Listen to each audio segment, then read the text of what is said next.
John Updike, born in 1932, was a prolific American author, poet, and literary critic. He is best known for his Rabbit series of novels and novellas. Other well-known works include Olinga Stories and The Witches of Eastwick.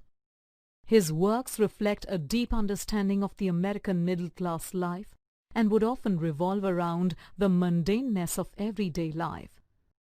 Updike bagged several prestigious awards, including the Pulitzer Prize for Fiction, which he won twice. He was one of only 3 writers who won the Pulitzer more than once. The short story Should Wizard Hit Mommy revolves around a father who would tell his daughter the same story every day with slight variations to get her to go to sleep. One day, he changes his usual plot. His daughter disapproves of the new ending and insists that he change it. The story raises a few unusual questions and highlights the clash between parental authority and children's desires. It also brings to the fore the complex nature of human relationships. Here is a summary of the story Should Wizard Hit Mommy by John Updike.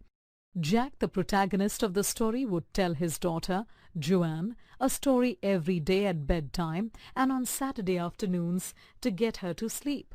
These stories used to be created instantly in his head and would always follow a similar plot. There would be an animal named Roger who would go to the wise owl with a unique problem. The wise owl would direct Roger to a wizard for a solution. The wizard would solve the problem and would ask Roger for more money than he had. He would also tell Roger where to find the extra money. Roger would find it, pay the wizard, and run off to play with his friends. Afterwards, Roger would go home and have dinner with his parents. Jack would describe this dinner, and the story would be over. Of late, Jack had begun to find these storytelling sessions tiring, especially on Saturdays. Joanne or Joe never fell asleep anymore.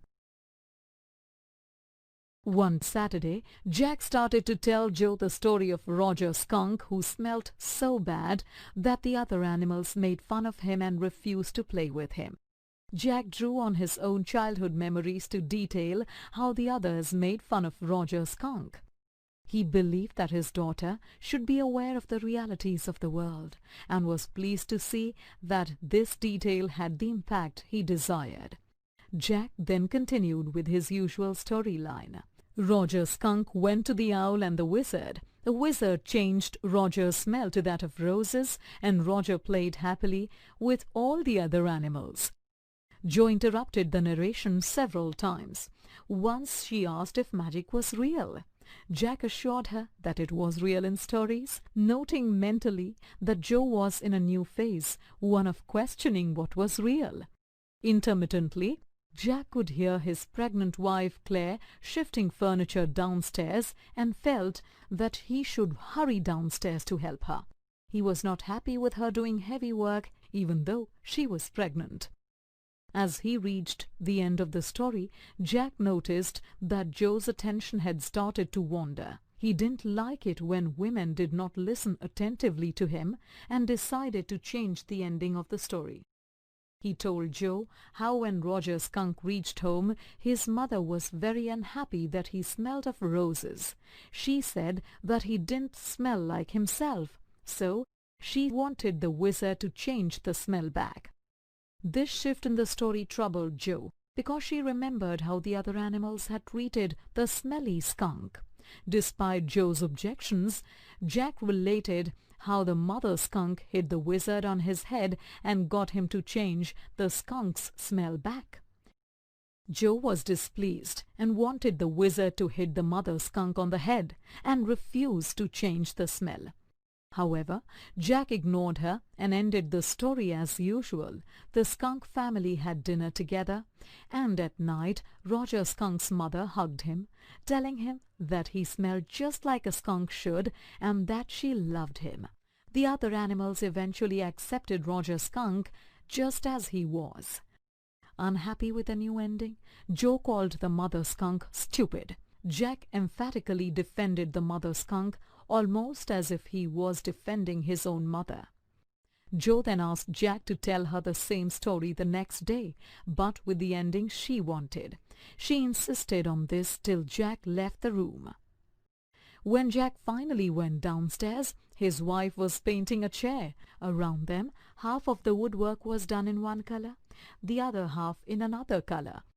As he stood there, Jack felt caught as if in a cage. He realized that his wife was in the cage with him too, but he just wanted to stay away from her. The main characters of Should Wizard Hit Mommy are Jack and his daughter Joanne. Click each label to learn more about the characters. Jack is quite devoted to his daughter, Jo. He has been telling her stories to get her to sleep ever since she was 2 years old.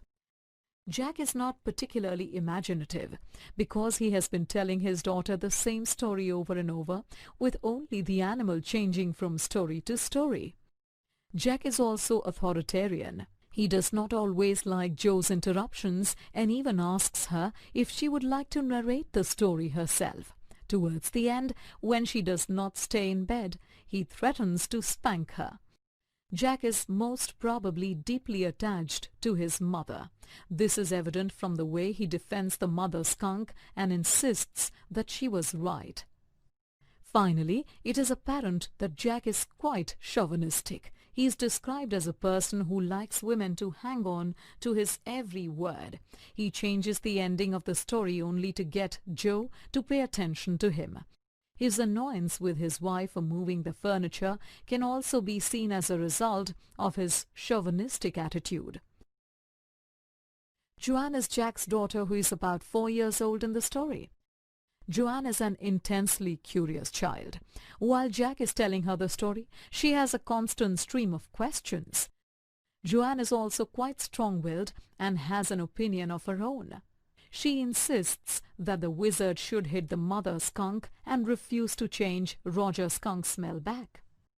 This also indicates a sensitivity to others, or may indicate how she herself feels, since she dislikes the fact that the skunk was shunned by other animals because of his smell.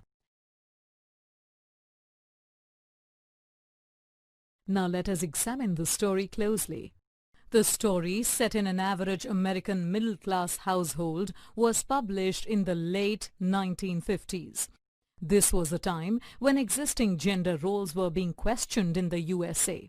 This changing social milieu and the discomfort that it caused is reflected in Jack's relationship with Jo and Claire. The major theme that develops in the story, as posited by the title, is the conflict between a child's perspective and that of the parents or of adults in general. Joanne reacts strongly to the fact that the animal in the story is ostracized by his friends for being different. The child's reaction is that it is better to fit in than be seen as different. This is why Joanne has a strongly negative reaction to the mother skunk, who makes the wizard change Roger Skunk's smell back. In Jo's opinion, parents should help to make the child's life more pleasant rather than make it difficult. This is why she wants an ending where the wizard hits the mother skunk back and refuses to remove the rosy smell. In contrast to this is Jack's parental perspective. It is the parent's role to help the child come to terms with his or her personality and to preserve the child's individuality. Also, given their age and experience, they know what is right for their child. The question raised in the story is meant to make the readers consider both perspectives with regard to the fact that both are equally valid points of view. The story also highlights the complex nature of human relationships, especially those within a family. Jack, as a parent, wants his daughter to agree with his perspective on things, forgetting that she's a 4-year-old, not an adult. He has a chauvinistic mindset, which makes it difficult for him to accept his wife's independent behavior and makes their relationship an unloving one. He feels trapped in his relationship with his wife, though he feels love towards his children. Though not a dominant theme, the story also throws light on the boredom caused by the routine nature of everyday life. Like Jack's stories, his life also seems to have a largely fixed plot line. With a third child on the way, he feels trapped by his responsibilities. This is also perhaps why he feels caught in an ugly middle position. The narrative uses the story within a story structure. This double narrative fulfills multiple functions. Roger Skunk's story functions as a moral lesson for the listener of the story, Jo. She is expected to learn the importance of accepting one's flaws as they are. The story of Jack narrating Roger Skunk's story functions as a lesson for us, the readers. Among other things, it makes us think about the differences in perspective between an adult and a child.